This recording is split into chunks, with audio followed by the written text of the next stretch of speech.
Faire de la souveraineté alimentaire une réalité durable au Niger, c'est toute l'ambition du programme Grande Irrigation initié par le président de la République, chef de l'État, le général d'armée Abdrahmane Tiani.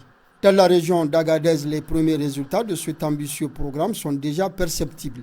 À Tigruit 1 et 2, dans le département d'Ingal, l'expérience conduite sur 64 hectares affiche des performances particulièrement encourageantes. En ce qui concerne la région d'Agadez, je pense que nous avons l'expérience de Tigruit, où nous avons développé sur 50 hectares une production de blé. Et je pense que cela a été une expérience très riche au regard des résultats qui ont été obtenus. Et cette expérience a permis de démontrer que la région d'Agadez dispose de potentialités énormes, dispose de terres irrigables. Grâce à l'accompagnement de l'État, notamment en semences améliorées, engrais, produits phytosanitaires, équipements agricoles et renforcement des capacités des producteurs, la première campagne de culture de blé a enregistré des rendements largement supérieurs aux prévisions. Ces deux sites, pour la première campagne, après la réhabilitation, c'était emblavé complètement en blé. Puisqu'on avait prévu de mettre blé et maïs. Malheureusement, le maïs a eu quelques attaques de corbeaux. Donc on a automatiquement remplacé les maïs là en blé. Et le blé a bien donné. On a eu près de 2 tonnes hectares. Donc en totalité, on a eu près de 100 tonnes au niveau des deux sites. Cette production a permis aux ménages d'être à l'abri de l'insécurité alimentaire. On a commencé novembre les semis. Déjà les dernières récoltes, c'est début mars, on a fini. Et comme vous le savez, au niveau des aménagements hydro-agricoles, il y a normalement 2 campagnes. La campagne saison sèche et la campagne saison humide. Donc la campagne saison sèche qu'on a mis le blé, on l'a fini très tôt. En mars déjà, on a fini. Pour ne pas rester les mains croisées, on a dit on va faire une campagne intermédiaire où chaque exploitant est libre de mettre la culture qu'il pense lui serait rentable.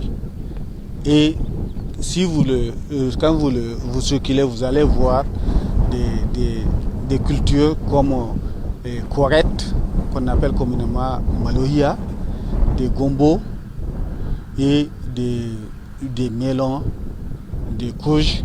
Tout ça, c'est la campagne saison intermédiaire là qu'on a eu à faire. Donc en 3 mois, en l'espace de ces 3 mois, ce que les gens ont eu en termes de rentabilité a dépassé de loin même ce qu'ils ont eu dans le blé. Les résultats obtenus suscitent alors un réel enthousiasme chez les exploitants, premiers bénéficiaires du programme.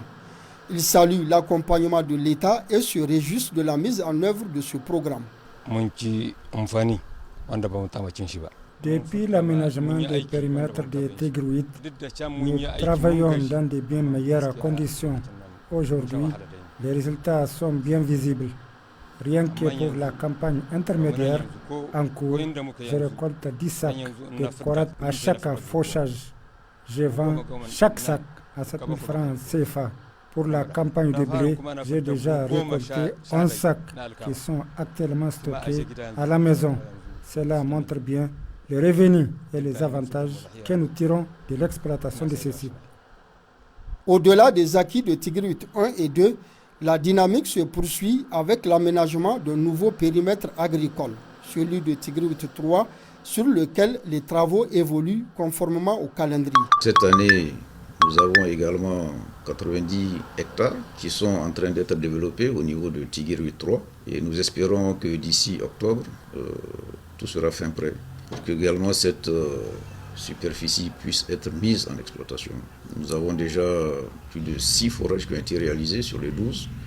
Et nous avons bon espoir que ce périmètre aussi de 90 hectares puisse être exploité à l'horizon fin 2026, Inch'Allah. Forte de son important potentiel en terre irrigable, la région d'Agadez entend désormais s'affirmer comme un véritable pôle de production agricole.